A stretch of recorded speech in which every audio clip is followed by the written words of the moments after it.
anyway. So no matter who you are or where you are in your spiritual journey, you are celebrated here. We begin in silence because it's a way to affirm our intention to be aware and present, aware that we are living in the heart of sacred mystery and that sacred mystery seeks to find expression through who we are and how we live. And it's our intention to be present and to be presence. Those two things. So, if it helps to close your eyes, you can do that. May grace be in our heads and in our thinking. Grace be in our eyes and in our seeing. Grace be in our ears and in our hearing. Grace be in our mouths and in our speaking. May grace be in our hearts and in our understanding. And may grace be at our ends and at our departing. And may we come to know who we truly are. And may all creation benefit because of what we do here.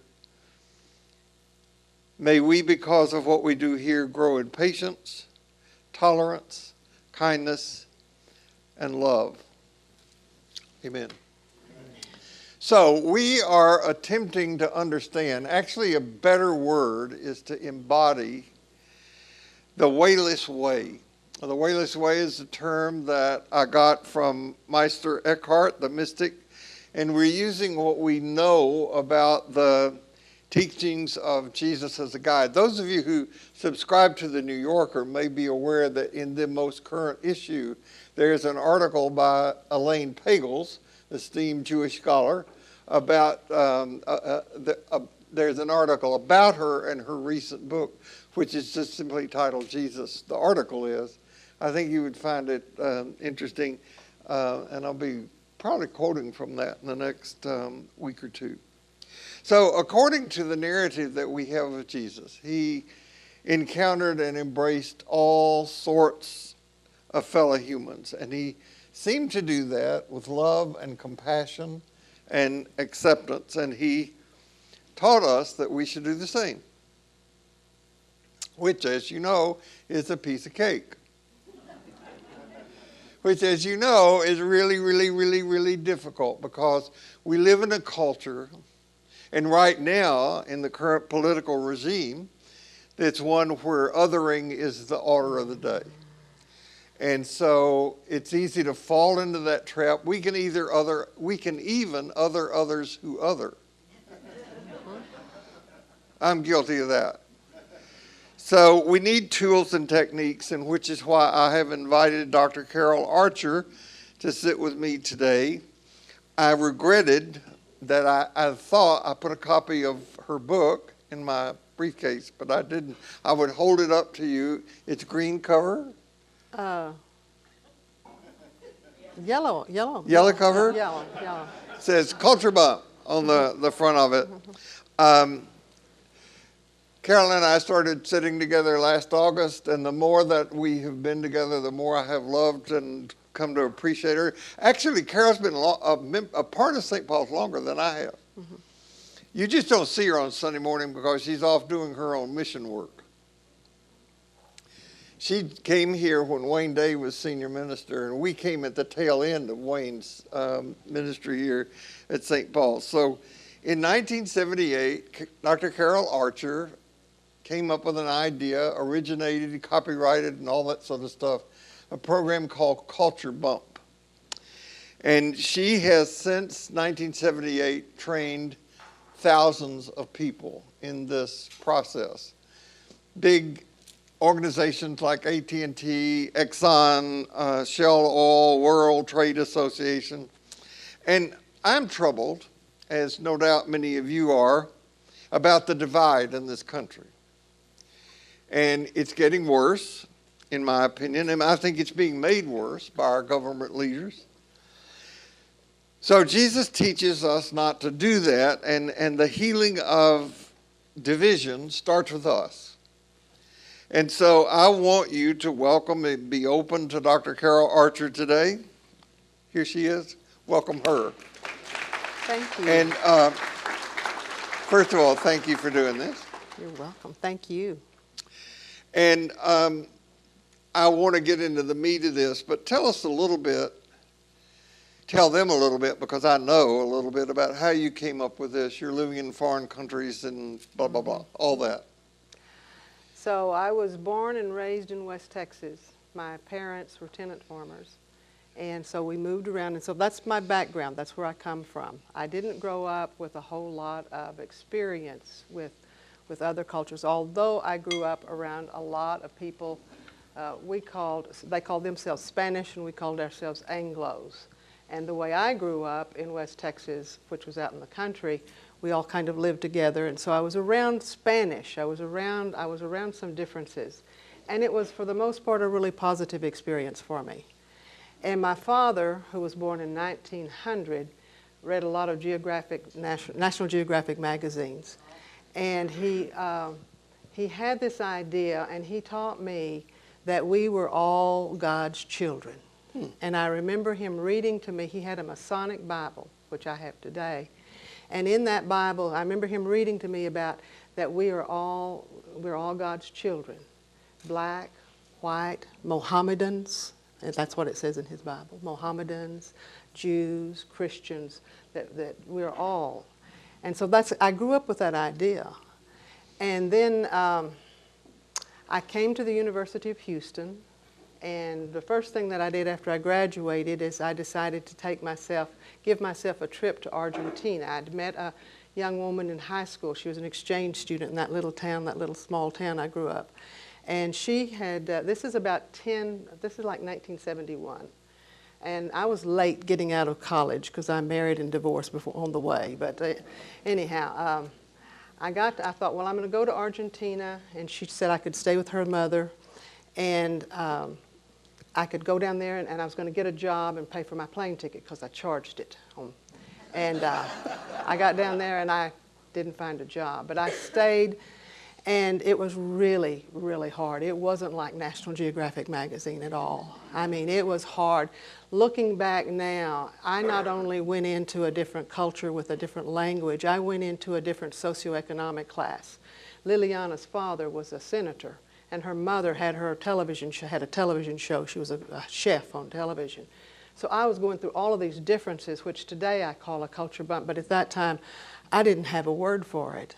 And so I came back, and people said, how was it? And I said, oh, it was wonderful. I lied. It wasn't. I was so glad to get back to Houston. I was so glad to get back here.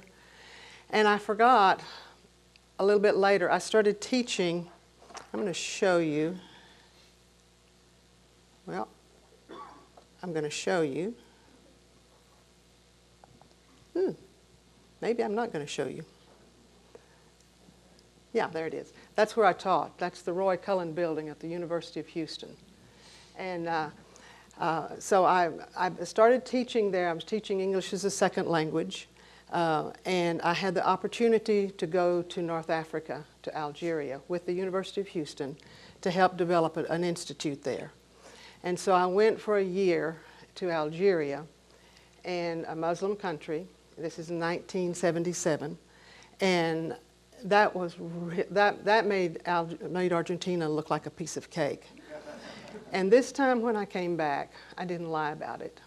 The things that I saw, the things that I experienced, I simply couldn't get my mind around it. And when people said, "Why was it?" I said, "It was awful." And what deep inside, what I really, really felt is that we were so different, we, Algerians and us. No kidding. I mean, no kidding. We're really, really, really different. And when my father talked about, we're all God's children, I simply couldn't put it all together. I couldn't do it. And people said, you have to have an open mind. And my mind just would snap shut. And you have to respect differences. And I just didn't know how to do it. And so I stayed here, working with international students, and really just feeling like a fraud, dripping like a fraud, because I really didn't believe it anymore. And in September of 1978, I was walking out that back door, and about halfway down the sidewalk, I was composing my letter of resignation, in my mind, and the term culture bump came in my mind, and two big old bubbles just kind of came and went, boom, like that. And in that nanosecond, I knew everything that I know sitting here today. I knew that I was okay, that I really was okay. And Algerians really are okay. And yeah, we really are different, and we're all really okay. And I didn't know how all this was, but I knew that it was all okay. And there were two questions that came in my mind, and one of them is, why are we different and how are we the same? And this idea of some steps, some things we needed to do when I had culture bumps. And I had had cajillions of culture bumps. That's all that had happened.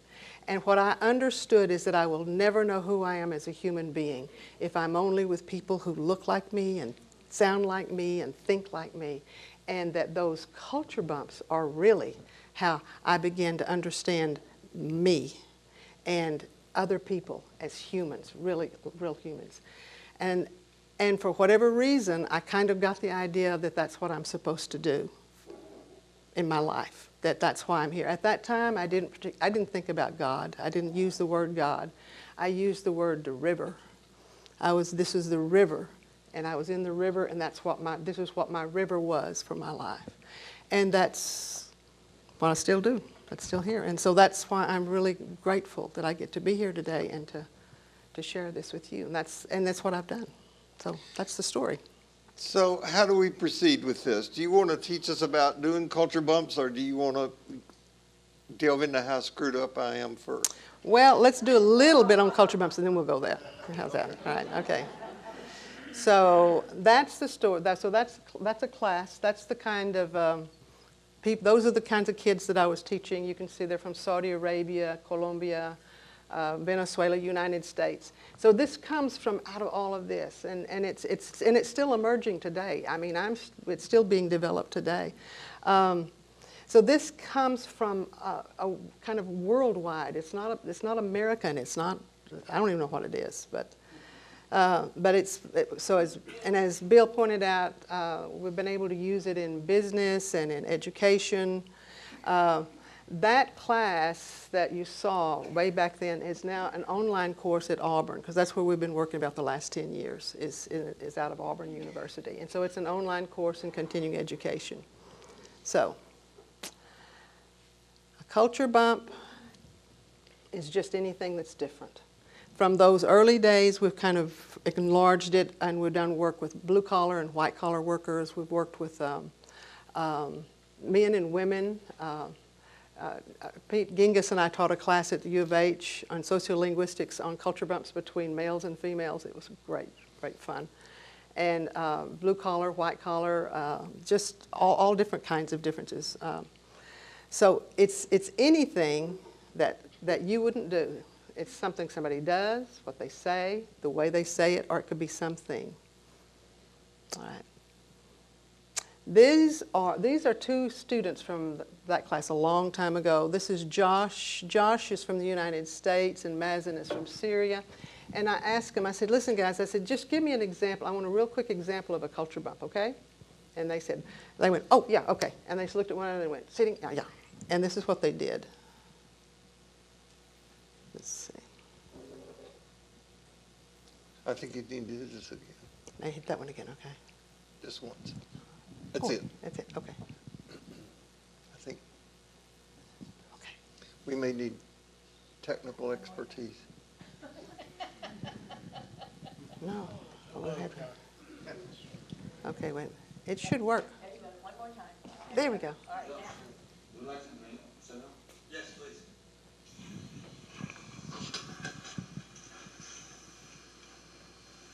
Whoa, hey. See? Culture bump, yeah? Okay, I'll sit over there.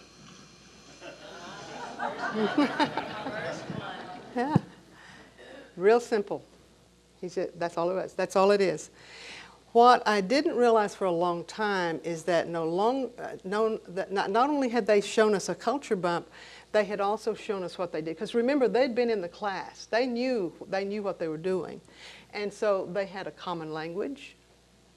They had, and it wasn't personal any longer. It's no longer about, what are you doing to me? It was like, oh, look, our culture's bumped. Yeah, okay. And in this case, Mazen said, okay, I'll sit over here. In other words, Mazen had increased his vocabulary of how to interact with people, because I guarantee you Mazen did not give up sitting close to other male friends when he's with his Syrian friends. He kept that, and he consciously adapted a new way to work with another friend. So it's incredibly empowering, incredibly empowering. So, and it took me years to figure out that, just watching this. So at the moment of a bump, what seems to happen is that we kind of intuitively ask. So it's kind of like we're going along like this. We're humans and we're talking, blah, blah, blah. And then one of us does something. Blah, and this one goes, what? There's a separation right there. And what our brains seem to be doing is saying, what'd you do that for? What'd you do that? How come you did that?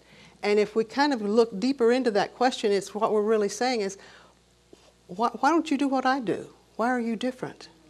And then this person will tell you. That's the way we do it in my culture. That's how we are. And we're going, oh, and we kind of feel better because we now know why they did it. But you see, we're still separated down here. That's not been repaired. And the problem is that we rarely ask, how do I do what you do? How are we the same? That's not an intuitive response that we tend to have. Make sense? It does make sense. I don't like it. Okay. Why not? I want the other person to be different like me. Yeah.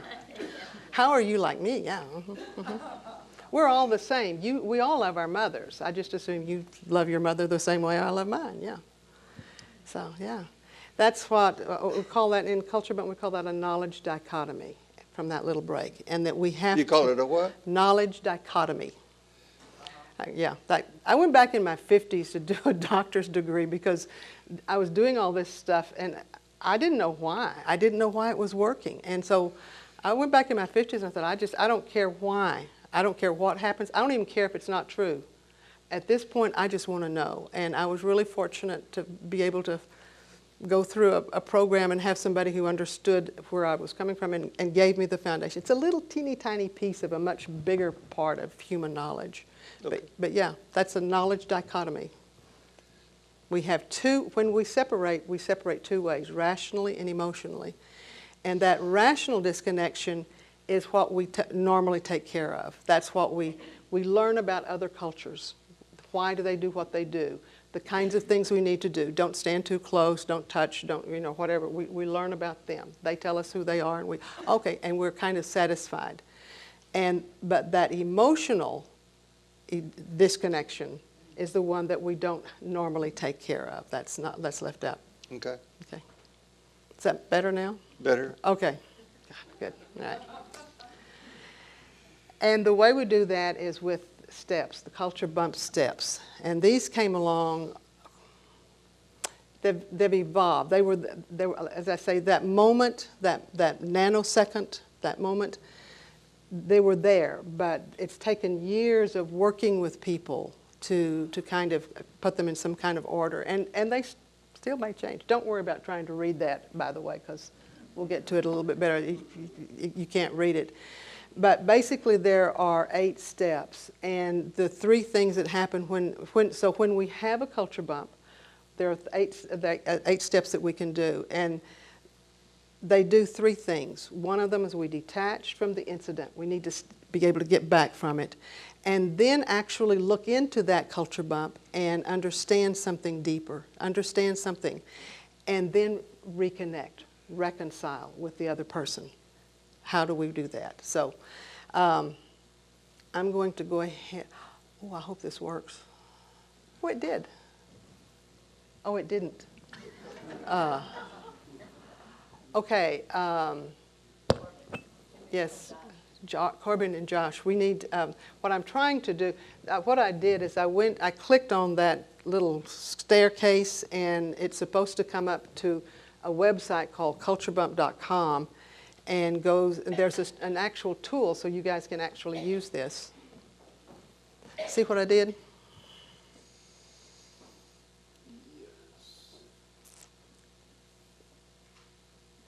So the tool, you can go onto this website and the tool comes down, and you can go into it and actually go through. Those steps are actually listed there, and you can fill them out for yourself.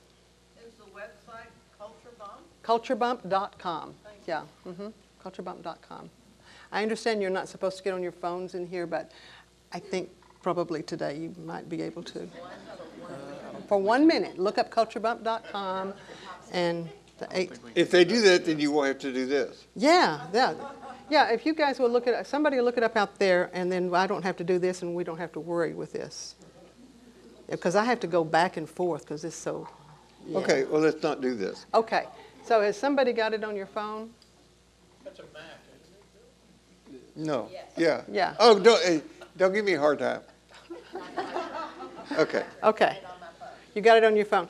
Okay, so and if you scroll down, you'll see that the first 4 steps are all in green, and those are the steps that we use for detaching. And the first step is we pinpoint the culture bump. In other words, we focus in on something that caught our attention. It's not just that those people are crazy. It's like that man did this or that woman did that. We get something specific.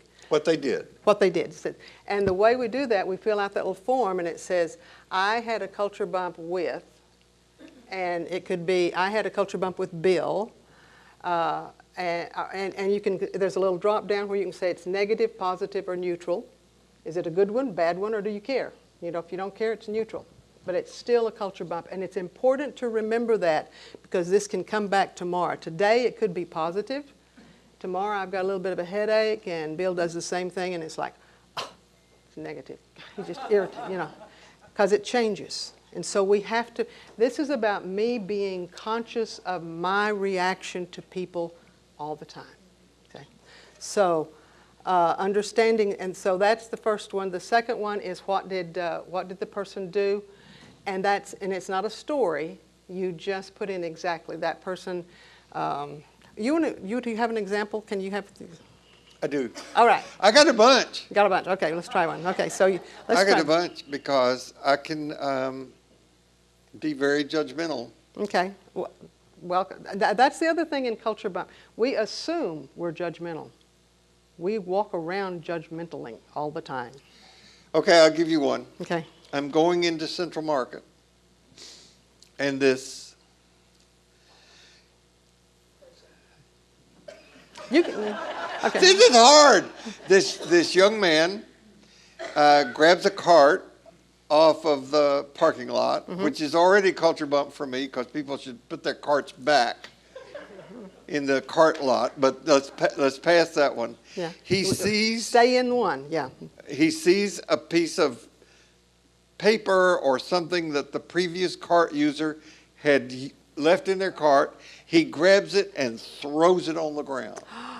Oh, is that a culture bump for anybody else? And I risk homicide, my own, by going behind him and picking it up and saying loudly, I will pick up your trash.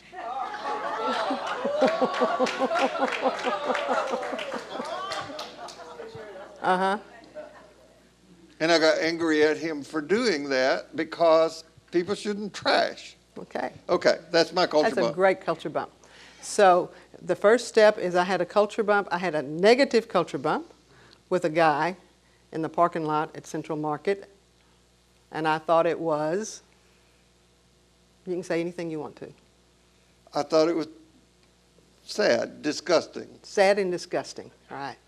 And the second one is, the second step is, can somebody read it, second step? Describe what the other person did. Okay, but yeah, describe what the other person did. He threw trash on the ground. Yeah, he picked up just and threw it on the ground. What did you do? I got after him. No. Just very objectively, exactly what happened. I picked it up. And I said, I'll clean up your trash. thank you. Okay, that's it. That's You just described exactly what happened. In those steps, we don't put in any of our emotions. We don't deal with that. In step 4, we deal with the emotions. And can somebody go into step 4, and up at the side it says tips. Click on tips, and there's a whole list of emotions. And just read them off, and you can just say, yeah, yeah, yeah, no, no, no.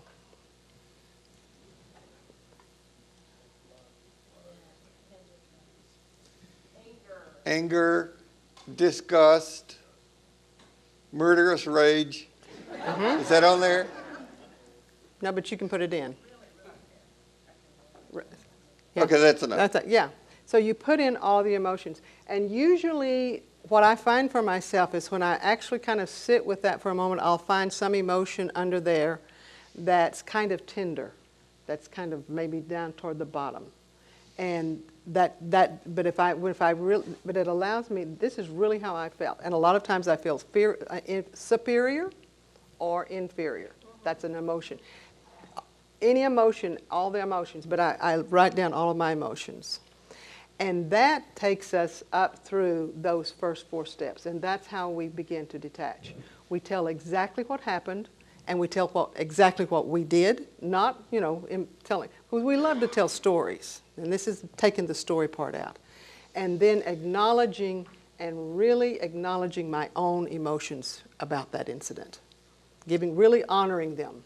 Saying, this is really, oh, no kidding how I felt. I felt inferior. I felt superior. I felt hatred. I felt a lot. And what I begin to see after a while is there's a pattern to my emotions. I tend to have similar emotions a lot of times. Feeling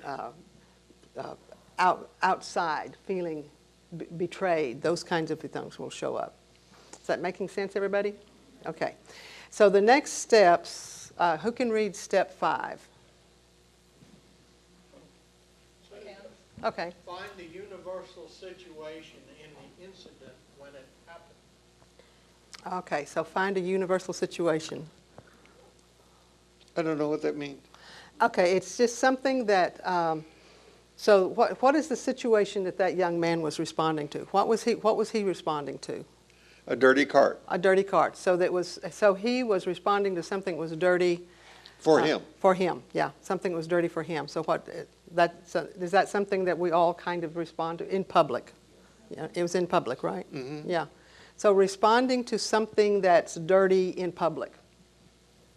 How do you normally do in that situation? Not necessarily with the cart, but for example, we're all in public right here. If we see a piece of trash over there, what do we do? Pick it up. Pick it up and what? Throw it away. Well, he threw it away. But you would go find some place to put it. Yeah, right? We'd pick it up and go find some place. And then what kind of people do that? What would we say about those kind of Methodist? Responsible? Anal. See, and all of these have something to them. All of these have something to them. So if we talk to that young man, where do you think he shows responsibility? If we go back to that young man, where do you suppose he shows responsibility in his life? Does he show responsibility in his life? I have no idea. I have no idea. Maybe. Yeah, but that's not the question. The question is, where is he responsible? I think he's responsible to himself. Yeah. Maybe. In the car? He took the trash out of the car? Perhaps, yeah. If you were to sit with him and ask him that question, what do you suppose he would say? I don't want to put my food on trash. Hmm?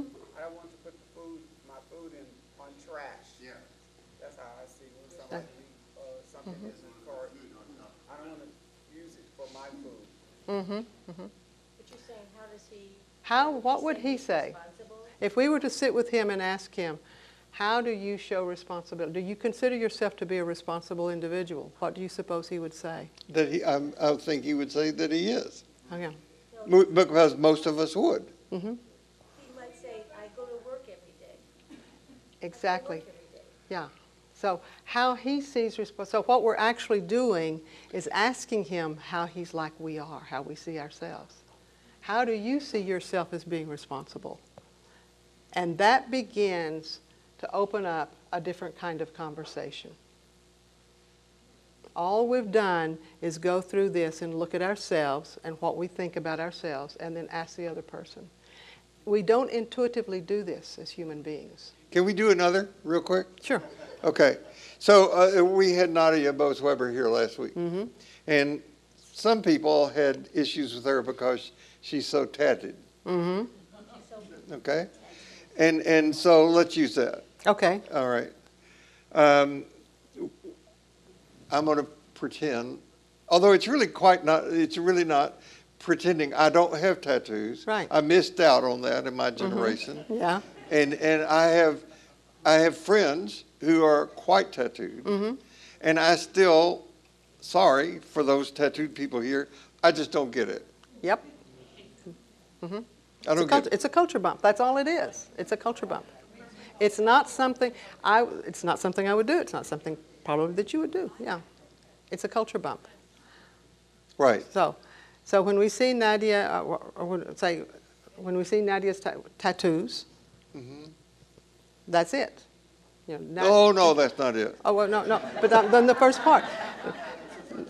Nadia walks in and she has tattoos all over, and we look at her. That's it. That's steps 1, 2, and 3. That's it. I look at her, I see she's tatted. That's it. Now 4, how do you feel? What emotions do you have when you see someone like that? When you see Nadia?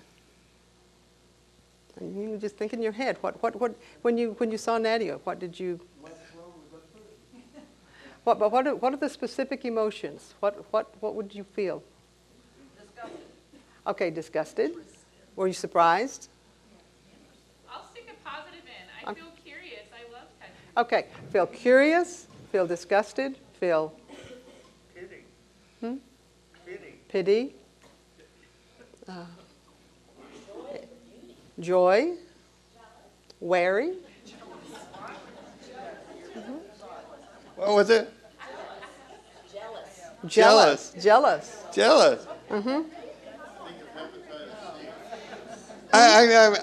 I'm curious. I'm curious about how she will look when Curious, she's yeah. my age. In your face. That's an expression. But try to see if you can figure out what's the emotion underneath that. Affronted. Affronted. Okay, affronted. Mm-hmm. Yeah. Yeah, exactly. This is good. What did everybody hear what she said? She said, "In your face." That's the kind of phrase that comes in our mind. And now then she's saying, I need to dig down and see what's the emotion underneath that phrase that came up for you, because it's all yeah. I feel like somebody wants something from me. Okay, so suspicious. Yeah, so fearful and fearful and maybe suspicious, wary, maybe wary. Tattooed folks, right? Mm-hmm. Yeah, but looking at what the emotions are that brings forth in us, that's how we begin to walk away from this, because otherwise those emotions will continue to drive us. And so it's really important to keep digging and seeing what's underneath that. Where did that phrase come from? What's that feeling there for me? And acknowledge that for myself. Yeah. So what's the universal situation? What is the situation that Nadia is responding to when she has tattooed her? Making a statement. Self-expression. The right to express oneself. Okay, so she's expressing herself. Okay, let's just say that she's expressing herself, expressing something about herself. So is that a universal situation that human beings do? Yes. So what do you do to express yourself? The way we dress. Mm-hmm.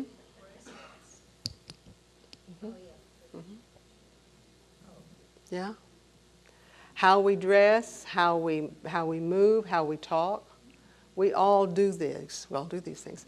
And when we do these things, what do we think about ourselves? What kind of people do those kinds of things about ourselves? People like us. Yeah, people like us. Mm-hmm. Similar people. Self-respect. Okay, let's go to that one a little bit. Let's go a little bit deeper. What self-respect? Go a little bit more. When I do that, I'm making a statement and seeking engagement. Okay. Oh, interesting. Okay. So all of these things are ways, are things, as we begin to break these things down, seeking engage, what kind of people seek engagement? What is that? What is that? What's a word for people who seek engagement? People who want relationships.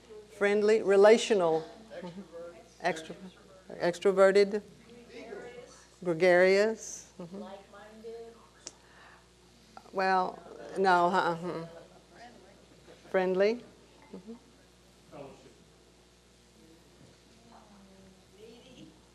Needy, maybe. Ooh, interesting. Yeah.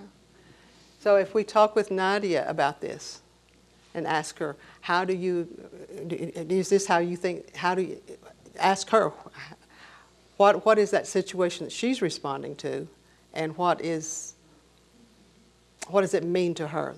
What does she assign to the people who do things like that? And what was the word that you showed to here? You used Curious. curious. Mm-hmm. Yeah, self-confident. Yeah. Well, I happen to know part of her answer, what she would say for that, is that she has a tattoo of Mary on her arm, and something about the way of the cross, because it was very meaningful to her in her own initial recovery.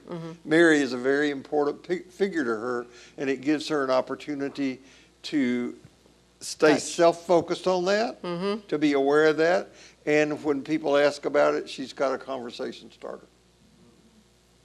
So a way of being friendly, and but deeper than friendly, more so, more human than friendly kind of thing. Yeah, and I'm not sure for the word for that.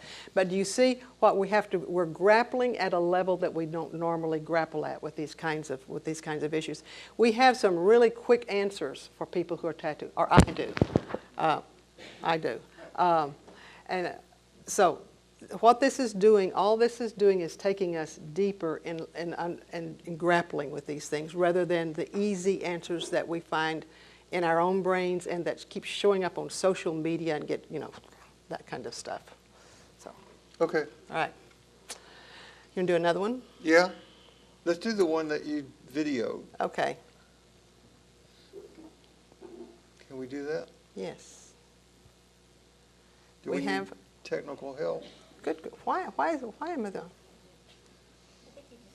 There we go. There it is. Okay.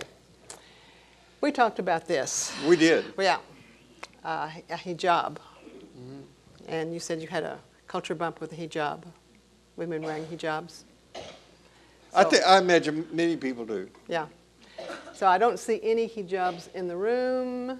So most likely wearing a hijab would be a culture bump for most of the people in the room, right? Do you wear a hijab? No, but it's more a present than it. Uh-huh. But it's just different. Remember, a culture bump is just anything you would not do. If you don't wear a hijab, then, yeah. And see, and this is really, I'm really glad you brought that up, because this is why we don't ever let go, we don't stop paying attention to the things that are different, because it will change from time to time.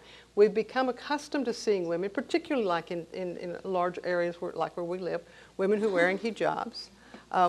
It's not like, yeah, we know, that's the way they are. They. Yeah. We've learned enough. So, but it can change on a dime. So, just for a moment, just kind of go through it in your own mind, just taking this picture. This is, by the way, this is Cheryl. This is a friend of mine. We're going to meet her in just a minute. So, Cheryl wearing a hijab, and and in your mind, just say, I have a culture bump with Cheryl. And you can say it's positive, negative, or probably neutral. This is when this would be a neutral one. I'm really accustomed to seeing women in hijabs. It's neutral. Have one feeling one way or the other. And I think it's what? And just in your mind. And then in the second step is, what is she doing? Mm-hmm. She's my. No, she has a scarf on her head. That's it. She's wearing a scarf with black and white polka dot scarf on her head. That's it. So there's no story. No story whatsoever. No story. And what are you doing? You're looking at a picture. That's it. That's all you're doing. You look at a picture. This is simple, real simple. But we don't do that. That's not how we're trained. That's not how we're trained. We want to keep it very simple. And just for a moment, take a moment, look at the picture, and just kind of notice what kind of emotions that you have looking at it. And you may not have a whole lot of much of anything, but notice what's there.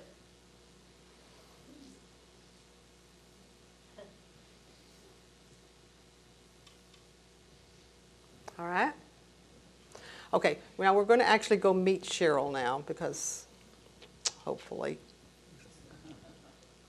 Okay. Here it is. Okay.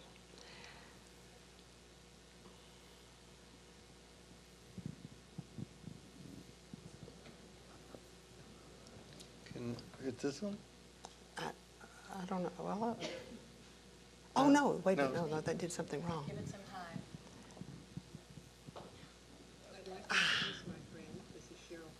Hello.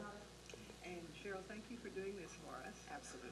Cheryl and I have worked together a great deal for a lot of years with Culture Bumps, so she knows exactly what we're doing. Mm-hmm. So Cheryl, we're doing a Culture Bump with women wearing the hijab. Okay. So could you tell us, for you, why do you wear the hijab? Mm-hmm. So first I became a Muslim almost 31 years ago. Mm-hmm. So I'm dating myself a bit.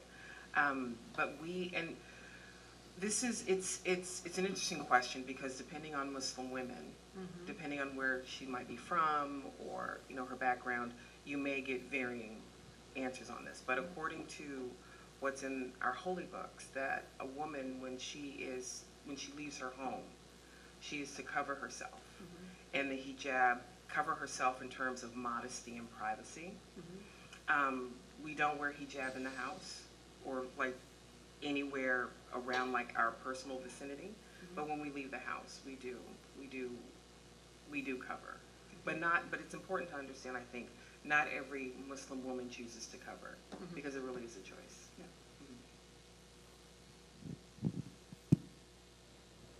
Mm-hmm. Okay. Had you heard that kind of explanation before? We could barely hear it. Yeah, we could barely hear it. We don't even Do we know, is there any way, we have another video also coming up. Mm-hmm. So she said that she wore a hijab because in the holy book it said that Muslim women should present themselves modestly in public, and so they cover when they're in public, yeah. but not when they're in private or right. around their family and friends. And she also said it's a choice. And she said, and it depends on where the woman, where she comes from, and different women will give you different answers, but that was her answer, yeah. Okay. And then, now then I'm going to go into that same step 5 that we've been talking about. Oh, rats.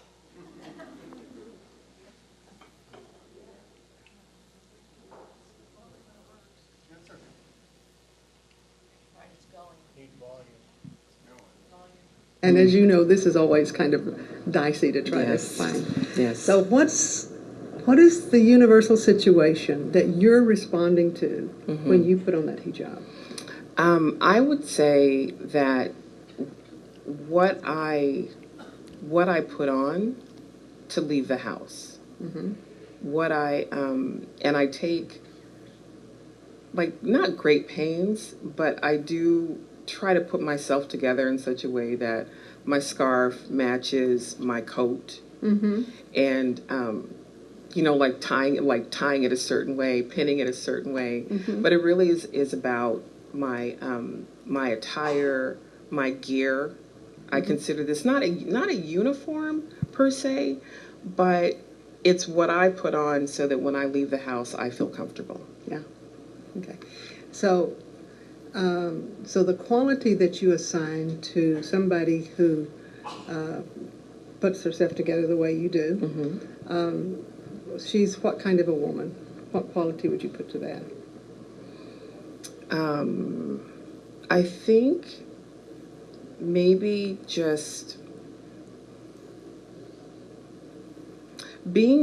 having a concern for how I present myself to other people when I leave the house. Yeah.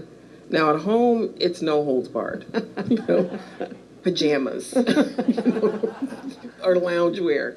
But when I go out, Yeah. So it's how you present yourself to other people. How? yes. And does that give you a sense of being, what you said, comfortable? How about secure? Yeah, I feel secure. It's interesting though. I feel secure. I feel safe. However, this does elicit reactions from people. Yeah. For sure, like every day. And so even though it seemed at times, you know, I have to manage when I'm out and about, I have to manage people staring, people kind of sneering.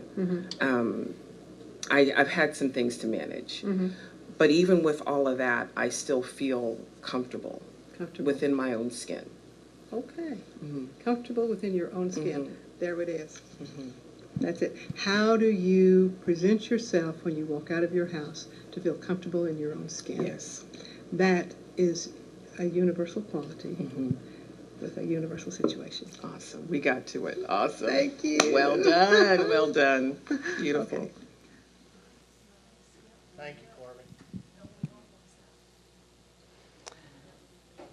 So, what kinds of things do you think about before you leave your home? What kinds of things make you comfortable in your own skin? What kinds of things do you consider about how you present yourself outside of your home?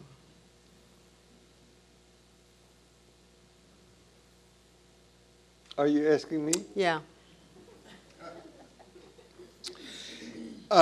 It depends on where I'm going. You know, I would not wear to my place of work the same clothing that I would wear to Central Market. I asked a friend about this yesterday. This is a guy that lives out in the country. You know who's out in the country. He's a farmer out there. And I said, what kinds of things do you do? He said, I need to have my knife in my pocket. I need to make sure I've got my knives in my pocket. I need to make sure I've got my wallet. There are things that he needs to have before he leaves his house. It's really important to him. Your phone, cell phone. How many of you need to have your cell phone before you go out of your house? What kinds of things make us comfortable in our own skins? See, these kinds of questions that Cheryl brought for us, and in talking with Cheryl later about this, when she and I sit down and watch this together, and she says, nobody's ever asked me that. The first question, yeah, she gets that a lot. The second question, she said, I had to really think. And she said, I'd never really thought about it. And Cheryl and I have done a lot of work. We've worked a lot. She was my student in way long time ago. So we've done a lot of work together. And so that's the thing with Culture Bump. I had a Culture Bump with Cheryl in the middle of all of this. So you know, but there are always opportunities to just kind of keep going deeper and looking and going back and having conversations and getting to know one another. Okay, so can we back up a little bit? Okay. The guy, who threw his trash on the ground. My value system says he shouldn't do that. Yes. Culture bump doesn't make that go away. No, Nor does culture bump mean that I'm going to take him to lunch. no. Okay. What it does is help me not be so judgmental toward him as a human being. Exactly. You can still be judgmental, but you now accept him as a human being. He's still human. It doesn't, if anything for me, when I have a culture bump with somebody like that, it reaffirms, I get more clear about what my values really are, because I have to look at, well, why did that bother me? What would I do, and what does it mean to me? And I don't know how he shows that, but I now know I don't know, and that's just enough to keep me in a relationship with him, to allow him to still be in relationship with me. Tell us a story, this is veering from our script a little bit, about your involvement with the gun guy. Oh, the gun guy. This was a politician in Texas who I was teaching at the time at the University of Houston, and this was, there had just been one of those god-awful things when somebody had gone on campus and had shot people. And a politician running for office somewhere in Texas was quoted in the Houston Chronicle saying that what we need are more guns on campus, we need people carrying guns, and that will save that. And I just got up and threw the paper across the room and just, and then I thought, well, maybe you should practice what you preach, and so I sat down and did a culture bump on it. And what happened was, when I got into those emotions, I found a lot of emotions that I mean, besides just, anger, but the universal situation was not about guns. It was about how do we provide safety and on, for example, a college campus in large areas. And I went, I have no, it's not, I thought, I don't really know. And then I got to thinking, and I thought, well, but at the university, there were some things that we did. And within a matter of a few minutes, I kind of came up with several different ways that we could do that. And I thought, and what kind of people think like me, like this? And it's like, that's creative. That's creative, and that's life affirming. And I actually contacted the politician. He had a Facebook page, and I contacted him, the way we can do the messaging, and we had a conversation over several days. And I told him all about this, and he told me his point. What I learned about him was that this is a man that I believe has a very narrow view of how to manage something like, because I asked him, how would you manage this? And he said, guns. And I said, and so what I came away with is, this is not a man that, he just has a very narrow view, but he's also a man who really genuinely believes in his view. He's another human being like me. I think he's wrong, absolutely wrong. That did not change. The things that happened for me is, one, I got back in relationship with him. Even though I believe he's wrong, I now believe he's human. I'm not sure what I thought about him before. But he certainly wasn't like me. Now I think he's like me, I just think he's wrong. He's really wrong about that. And I also realized that's not an issue I'm going to put a whole lot of my time and energy into. I put a lot of time and energy into preparing this today.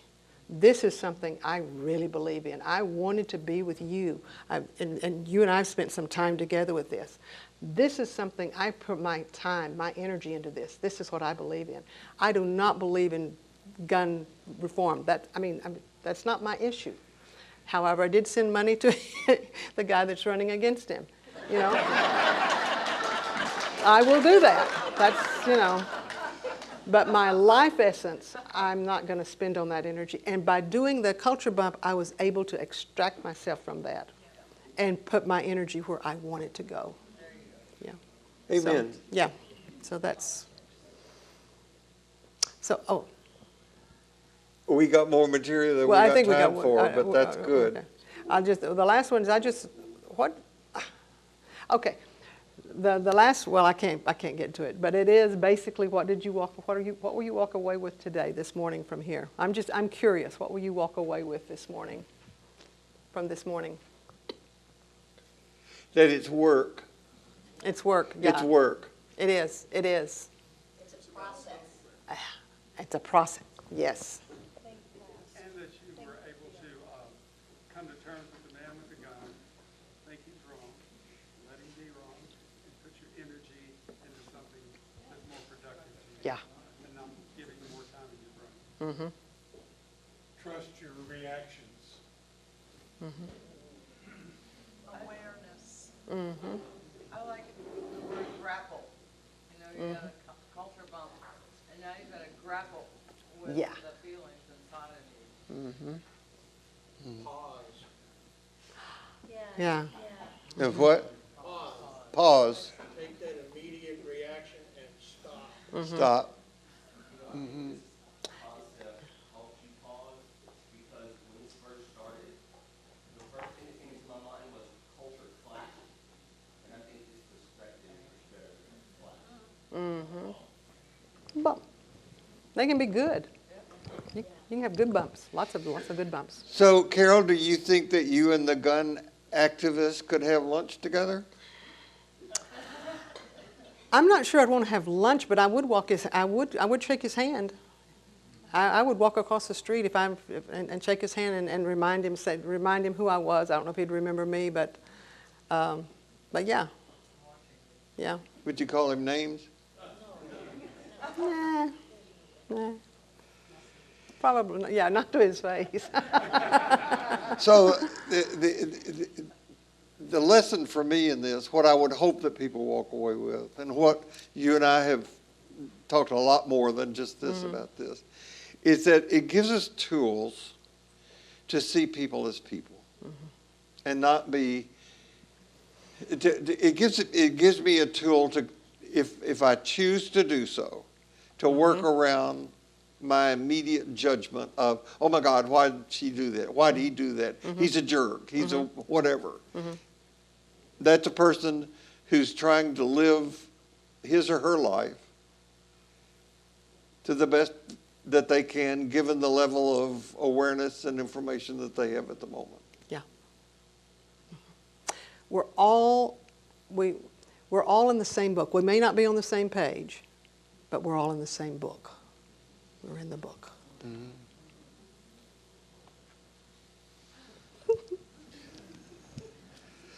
I am so glad you all got to meet Dr. Carol Archer. She's